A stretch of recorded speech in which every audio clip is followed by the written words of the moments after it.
What is up, everyone? Welcome to another edition of The Danny Show. I'm your host, Daniel Cody. This is where I give commentary and reviews on all things wrestling. Thank you guys so much for your views. And before I get into tonight's review of Elimination Chamber, which took place earlier today because Saudi Arabia and America are in different time zones.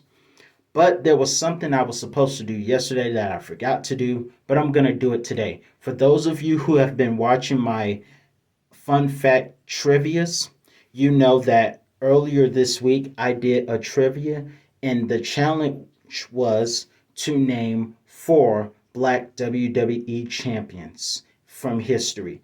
And the correct answer to that question was Kofi King. It was four black WWE champions. The trivia question was, how many champions, black WWE champions, have there been? There have been four. Mark Henry and Booker T were world heavyweight champions, but the WWE champions were The Rock, Kofi Kingston, Big E, and of course, Bobby Lashley. So that was the answer to the trivia. So correct answer, Grady Simmons, congratulations. I have one more Black History Wrestling trivia coming this week for the last week of February. But now, let's get to the Elimination Chamber. For the second time in a row, Roman Reigns opens up the show with a Universal Championship match, this time against Goldberg, which was a WrestleMania match that was supposed to take place 2 years ago. The match started off slow paced but physical, and it spilled onto the outside, but when they got back in, Goldberg went for a spear to Roman Reigns because it's spear versus spear match, and then Goldberg went for the spear. Roman countered the jackhammer and used his own version of what would be the rock bottom for the 2 count. And before Roman can get ready to do his spear, because he does the taunt before the spear, Roman would get countered with a spear from Goldberg and still 2 count. However, it was a short match that ended with Roman Reigns taking Goldberg out unconscious with the guillotine lock. Now, let's be honest. We knew Roman Reigns was going to retain the championship, to be honest with you. However, what I was hoping was that this match would be somewhat epic and that we would get somewhat of an epic 6-minute match, because that's the kind of matches we get from Goldberg.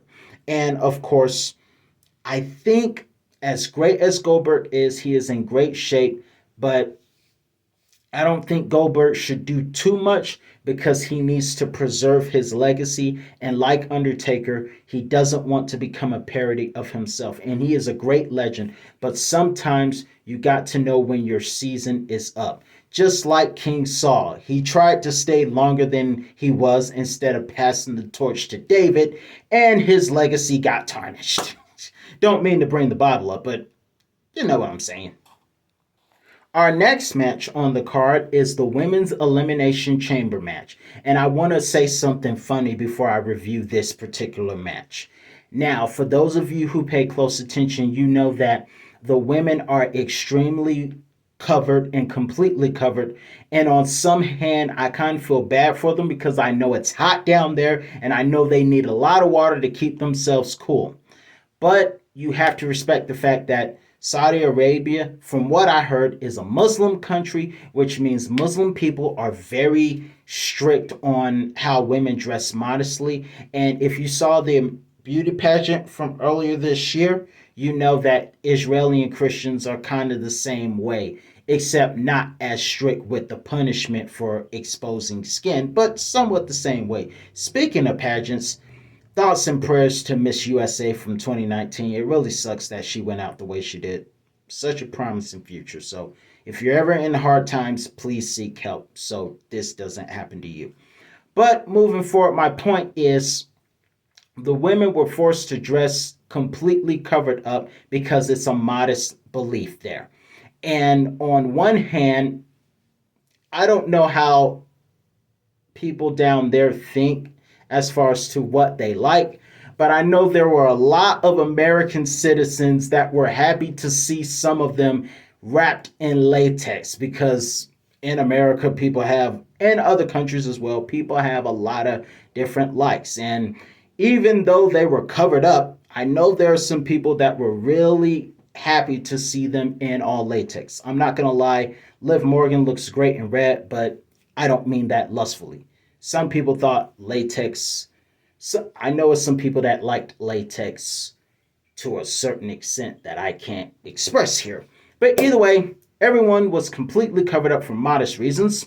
But let's get started with the match. So in this match, we have Liv Morgan, who looked great in red. Not, I don't mean that lustfully, but I thought the color red is kind of cool. But Liv looked great in red, and they started off with Nikki Ashhole, as I like to call her, because she's a heel now. But Nikki ASH and Liv Morgan started off the match, and then later on we will see Piper Niven, which is her real name, come out and is not interested in forming a alliance with Nikki ASH. However, she was intending to disfigure Liv's face, and Nikki escapes Dewdrop's wrath. And she's happy until Rhea Ripley in all black latex comes in, and Nikki is scared to death, and rightfully so, because Rhea Ripley would eliminate the almost superhero. Moving forward, we would see next Alexa Bliss, who made her return and had a great showing. This was her first match back in a long time. We got the dark side of Alexa. We didn't get Alexa, the return of the goddess. Sorry for those of you who are disappointed. But either way, we got Alexa Bliss back, which is what I'm mostly happy for. And Liv Morgan had a great showing, sunset flipping Piper Niven from the second rope into a powerbomb, eliminating her. Next, we have Bianca Belair, who was entered last because she won the gauntlet match, which Rhea Ripley did a great showing of earlier this week on Raw. They both tried to outdo each other, suplexing their foes at the same time. But I found it funny how when Rhea hoisted Alexa Bliss, her dress fell over the head like this. I thought that was kind of funny. But they fought it off, and this is what happened. Alexa's Twisted Bliss would eliminate Liv Morgan, and Bianca Belair would eliminate Rhea Ripley, as well as Alexa Bliss, meaning that she was going to WrestleMania to face the Raw Women's Champion. And let's be honest, most of us thought it would be Alexa Bliss to win her return match, but it was Bianca. Keep Bianca in mind, because I got some ideas later on in this review. Our third match is Sonya Deville and, or should I say Cruella, and Charlotte Flair versus Ronda Rousey and Naomi. And early on in the match, let's just talk about the fact that Ronda Rousey looks like she's about to be on the Karate Woman, because she's dressed like a karate star, and she's dangerous enough without looking that way. But either way, Ronda Rousey is isolated because she's tied with one arm behind her back. And even Corey said things would be a lot different if Ronda had both arms. But one thing Corey Graves said that was still true. Dean Malenko has 1,000 holds, and Ronda Rousey has 2,000 ways to break your arm. It reminds me of when they said Saul had 1,000 and David took out 10,000. It's amazing I mentioned David and Saul earlier in the review just for biblical humor. But either way, Ronda has 1,000 ways to break your arm, and she decided tonight to use one. And despite being isolated, she was able to make a tag for Naomi to make a corkscrew over the top rope dive, which was one of her highlights. And after that, Ronda was refreshed and came back in to tap Sonya Deville out. I knew this one arm tied behind the back thing was going to be a piece of work. But Ronda and Naomi still win. And Charlotte, you're next. Our fourth match of the evening, we have Drew McIntyre versus Magic Mike Moss because he looks like Magic Mike. And I used to call him the Joker's former stooge because he laughs so much and his jokes are terrible. But now he looks like Magic Mike Moss. So that's how we will address the guy. Basically, this was nothing more than a handicap match. And we've come to expect that from people like Baron Corbin and Magic Mike.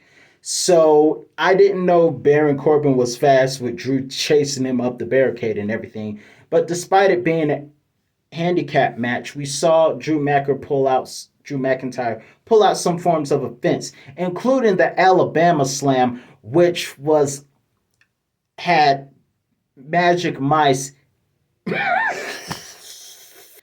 Did I just say Magic Mice?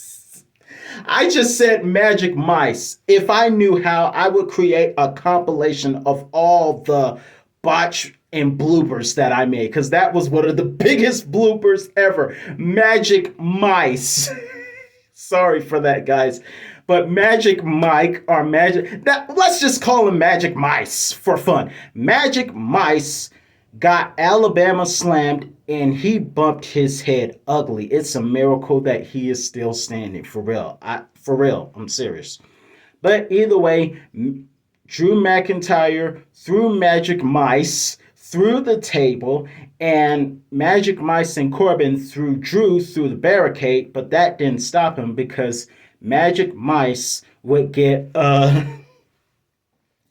future shot DDT, and Drew would take a sword and swing at Baron Corbin, and that sent Baron running so that Magic Mice could get Claymored in the face with a boot to the chest pin. 1, 2, 3. That was the end of that. This next match was a women's match that, while it seemed predictable, was still a great match. To me, I enjoyed it. I really did enjoy this one. And it was Becky Lynch versus Lita. It was a dream match that in some ways, to me, lived up to some hype. We have the filling out process with Becky Lynch and Lita, and Becky slaps Lita for laughing at her and then takes control of the match for the better part of 4 minutes. Lita fought back and did some high-flying moves. We saw a crossbody from her, a powerbomb from the corner onto the ground, and then we saw Lita take a page out of rival turned best friend Trish Stratus's playbook with a hurricanrana from the ropes, from the corner.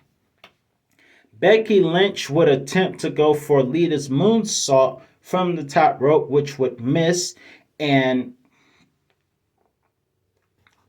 that was after Lita would escape the disarmor, and despite being pump handle slam, which is another version of the rock bottom, 2 people are still in the Rock's move. Jeez. Lita was able to put her foot on the rope, breaking the 3 count despite the rock bottom. No one's ever done that. No one has ever escaped the pump manhandle slam and came back later on. So great credit to Lita.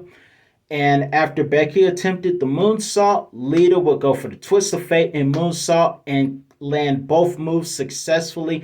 And at that moment, I honestly thought that Lita was actually going to win that match. I honestly did at that moment. But it was not to be, because later on, as Becky kicked out, she would go for another manhandle slam for the victory.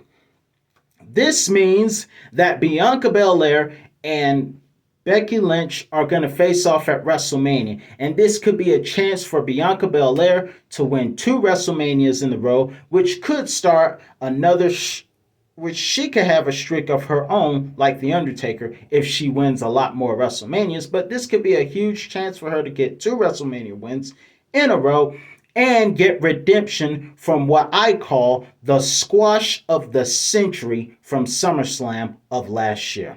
But let's move on. In other news, the Usos versus the Raiders never happened because during the Raiders' entrance, the Usos would ambush them and the match was not able to go on. So we only have so much time. So let's get to the last match. The last match of the evening was the men's Elimination Chamber match, and Seth Rollins and Mr. McMahon's favorite man, Austin Theory, breaks out. I'm gonna tell you guys one quick joke before I continue with the match. If anything, I bet Austin Theory would be the first member of the new generation's Kiss My Bottom Club. With all due respect, that's just a joke. But either way, let's get on to the match. We have Austin Theory and Seth starting out as fans hum to Seth Rollins' song. And then next we have Riddle will come out third, and AJ Styles would come out at fourth. And ironically, AJ Styles was number four, and this is his fourth Elimination Chamber. Isn't that ironic? Austin Theory would be powerbombed by Seth Rollins into Bobby Lashley's pod, which knocked Bobby Lashley out, and he could not continue the Elimination Chamber match, which means he would have to be sent out. So I'm curious about how that's going to play out later. But we have those two happening. We saw Matt Riddle pay homage to his tag team partner Randy Orton with a double apron DDT to Theory and AJ Styles. As Riddle begins to taunt, preparing for the RKO, the countdown starts, and Riddle has a look of fear in his face. But it was actually Lashley. Supposedly would have been Lashley's turn, but Lashley was not there as Brock Lesnar comes out and just makes short work of everybody like Sonya did, like Shayna Baszler did in Elimination Chamber 2 years ago. Brock Lesnar came in and just F5'd everyone out. Seth F5'd out. Then it was Riddle F5'd out. Riddle said he wanted to face Brock Lesnar, believe it or not, 1 year. Riddle was F5'd out. AJ was suplexed and F5'd out. And then it was just Austin Theory. And Austin got chased throughout the cage, tried to climb out, but got caught. Wait a second, I'm getting ahead of myself because Theory had one moment of momentum when he hit Brock low and went for the DDT, but of course that's not going to keep Brock down. Brock chased Theory up the top of the cage. Theory tried to escape and almost did, but Brock caught him. And in a shocking moment that made Michael Cole's voice crack, Brock Lesnar F5'd Austin Theory off the top of the pod onto the ground, onto the steel ground. Now, there's a pad now, but back many years ago, there was no steel pads. It was just steel on the floor. So that would have been awful. If that was 10 years ago, that F5 would have killed Theory, in my personal opinion. Not literally, but exaggerately, it would have killed Theory 10 years ago, because now they got this new padding on the Elimination Chamber for the New Age Elimination Chamber. But the old school chamber would have killed it. But either way, the F5 still kept Theory down for the 3 count, which means it is officially going to be Brock versus Roman, champion versus champion. But where I'm a little bit curious is because Lashley did not continue, was not able to continue, I wonder if Lashley's going to want a rematch. So, I don't know. We got to see what happens. What do you think about today's event from earlier, Elimination Chamber 2022? Let me know your thoughts in the comment section below. That's all the time I got for you today. And I'll be back with another review on all things wrestling and laugh out loud for Magic Mike Moss. See you later, everyone. Have a great time.